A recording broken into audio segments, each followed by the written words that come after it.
బిస్మిల్లాహిర్రహమానిర్రహీం.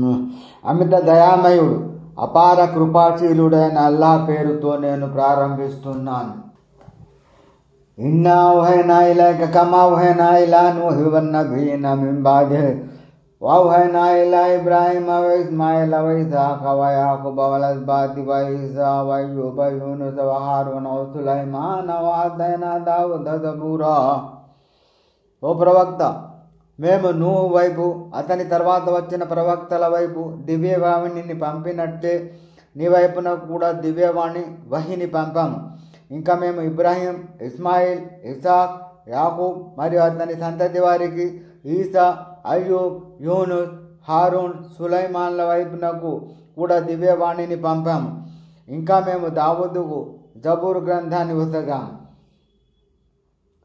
వరుసులను ఖసస్నాహుమ్ అలైక మిన్ ఖబ్లు వరుసులం లమ్ నఖ్సుస్హుమ్ అలైక వకల్లమ అల్లాహు మూసా తక్లీమా. మేము పంపిన ప్రవక్తలలో కొందరి గురించి నీకు మేము ఇదివరకే తెలియజేశాము, మరి కొందరి గురించి నీకు తెలపలేదు. ఇక మూసాతోనైతే అల్లాహ్ ప్రత్యేకంగా సంభాషణ జరిపాడు. రుసుల ముబషిరీన ముందిరీన లియల్లా యకూన లిన్నాసి అలల్లాహి హుజ్జతుం బఅదర్ రుసుల్ వకాన అల్లాహు అజీజన్ హకీమా. ఆ ప్రవక్తలంతా శుభవార్తలను వినిపించేవారు, హెచ్చరికలు చేసేవారు. ప్రవక్తలు వచ్చిన తర్వాత అల్లాహ్ ప్రతికూలంగా వాదించడానికి జనుల వద్ద ఏ సంజాయిషి మిగలకూడదని మేము ఈ వ్యవస్థను ఏర్పాటు చేశాము. అల్లాహ్ శక్తిశాలి, వివేచనాశీలి. లాకినిల్లాహు యష్హదు బిమా అంజల ఇలైక అంజలహు బిల్ ఇల్మి వల్ మలాయికతు యష్హదూన్ వకఫా బిల్లాహి షహీదా.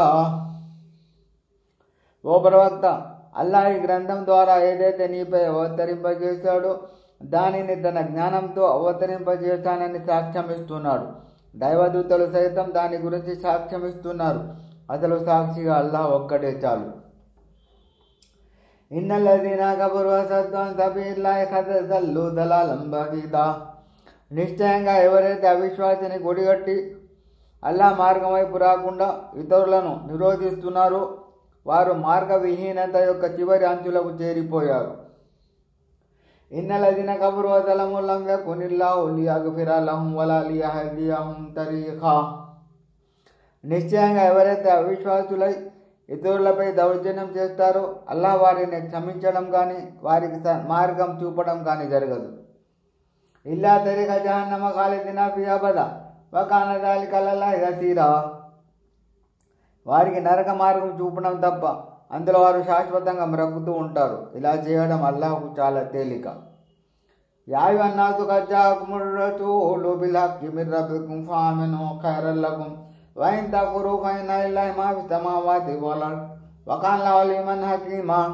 ఓ మానవులారా, ఈ ప్రవక్త మీ ప్రభు తరఫు నుండి మీ వద్దకు సత్యం తీసుకుని వచ్చాడు కాబట్టి మీరు విశ్వసించండి, ఇదే మీకు మేలైనది. ఒకవేళ మీరు గాని తిరస్కరిస్తే నిశ్చయంగా ఆకాశాలలో భూమిలో ఉన్నదంతా అల్లాహ్కు చెందుతుంది అని తెలుసుకోండి.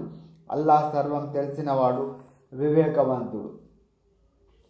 యా అహ్లల్ కితాబి లా తగులు ఫీ దీనికుం వలా తఖూలు అలల్లాహి ఇల్లల్ హక్ ఇన్నమల్ మసీహు ఈసా ఇబ్ను మర్యమ రసూలుల్లాహి వ కలిమతుహు అల్ఖాహా ఇలా మర్యమ వ రూహుం మిన్హు ఫఆమిను బిల్లాహి వ రసూలిహి వలా తఖూలు సలాసతున్ ఇంతహు ఖైరల్ లకుం ఇన్నమా అల్లాహు ఇలాహు వాహిద్ సుబ్హానహు అన్ యకూన లహు వలద్ లహు మా ఫిస్ సమావాతి వమా ఫిల్ అర్ది వకఫా బిల్లాహి వకీలా.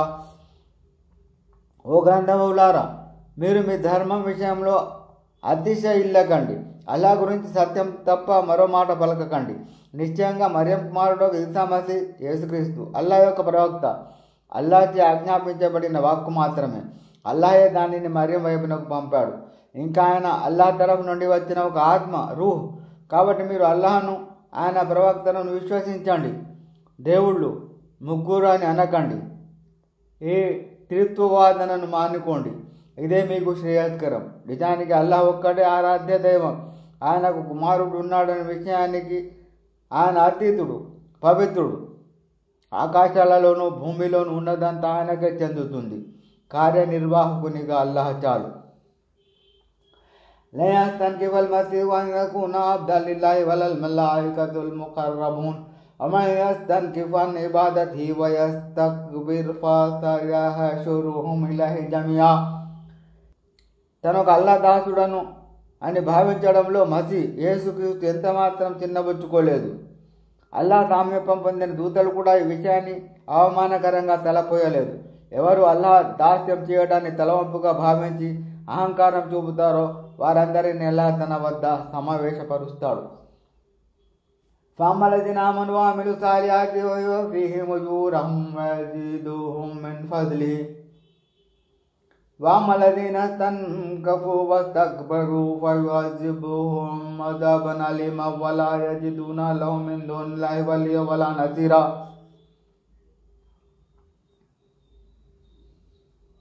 మరెవరు విశ్వసించి సత్కార్యాలు చేస్తారో వారికి అల్లాహ్ వారి పూర్తి ప్రతిఫలాన్ని ఇవ్వడమే కాక తన అనుగ్రహంతో మరింత అధికంగా ప్రసాదిస్తాడు. కాగా అల్లాహ్ దాస్యం చేయడాన్ని చిన్నతనంగా తలపోసి అహంకారం చూపిన వారికి ఆయన వ్యధాభరితమైన శిక్షకు గురి చేస్తాడు. వారు అల్లాహ్ తప్ప తమ కొరకు ఏ రక్షకుణ్ణి కానీ ఏ సహాయకుణ్ణి కానీ పొందలేరు. యా అయ్యుహన్నాసు ఖద్ జాఅకుం బుర్హానుం మిర్ రబ్బికుం వఅంజల్నా ఇలైకుం నూరం ముబీనా. ప్రజలారా, మీ వద్దకు మీ ప్రభువు వద్ద నుండి స్పష్టమైన నిదర్శనం వచ్చేసింది. ఇంకా మేము మీకు స్పష్టమైన జ్యోతిని అనుగ్రహించాము. فَأَمَّا الَّذِينَ آمَنُوا بِاللَّهِ وَاعْتَصَمُوا بِهِ فَسَيُدْخِلُهُمْ فِي رَحْمَةٍ مِّنْهُ وَيَهْدِيهِمْ إِلَيْهِ صِرَاطًا مُسْتَقِيمًا. కాబట్టి ఎవరు అల్లాహ్ను విశ్వసించి ఆయన ఆధారాన్ని గట్టిగా పట్టుకున్నారో వారిని ఆయన తన కారుణ్యంలోనికి అనుగ్రహంలోనికి చేర్చుకుంటాడు. ఇంకా వారికి రుజుమార్గం వైపు దర్శకత్వం వహిస్తాడు. యస్తఫ్తూనక ఖులిల్లాహు యుఫ్తీకుం ఫిల్ కలాలా ఇన్ ఇమ్రున్ హలక లైస లహు వలదు వలహు ఉఖ్తున్ ఫలహా నిస్ఫు మా తరక్ వహువ యరిసుహా ఇల్లం యకుల్ లహా వలద్ ఫఇన్ కానత్ ఇస్నతైని ఫలహుమా సులుసాని మిమ్మా తరక్ వఇన్ కానా ఇఖ్వత రిజాల వనిసాన్ ఫలిద్దకరి మిస్లు హద్దిల్ ఉన్సైన్ యుబైనుల్లాహు లకుం అన్ తజిల్లు వల్లాహు బికుల్లి షైఇన్ అలీం. ఓ ప్రవక్త, ప్రజలు నిన్ను కలాలా గురించి ధార్మిక తీర్పు అడుగుతున్నారు. వారికి చెప్పు, అల్లాహ్ కలాలా గురించి మీకు ఈ విధంగా ఆజ్ఞాపిస్తున్నాడు. ఏ వ్యక్తి అయినా మరణించి అతనికి సంతానం లేకుంటే, తల్లిదండ్రులు కూడా లేకుంటే, కేవలం ఒక సోదరి మాత్రమే ఉంటే అతను విడిచిన ఆస్తిలో ఆమెకు సగభాగం లభిస్తుంది. ఒకవేళ సంతానం లేని సోదరి మరణిస్తే ఆమె సోదరుడు ఆమె ఆస్తి మొత్తానికి వారసుడు అవుతాడు. ఒకవేళ మృతునికి 2 సోదరిమణులు ఉంటే అతని మొత్తం ఆస్తిలో 3/2 భాగం వారిద్దరికి వస్తుంది. ఒకవేళ సోదరిమణులు అనేక మంది ఉంటే ఒక పురుషునికి 2 స్త్రీల భాగానికి సమానంగా వాటా దొరుకుతుంది. మీరు దారి తప్పకుండా ఉండేందుకు అల్లాహ్ మీకు ఈ ధర్మాదేశాలను స్పష్టం చేస్తున్నాడు. అల్లాహ్ ప్రతిదీ తెలిసినవాడు.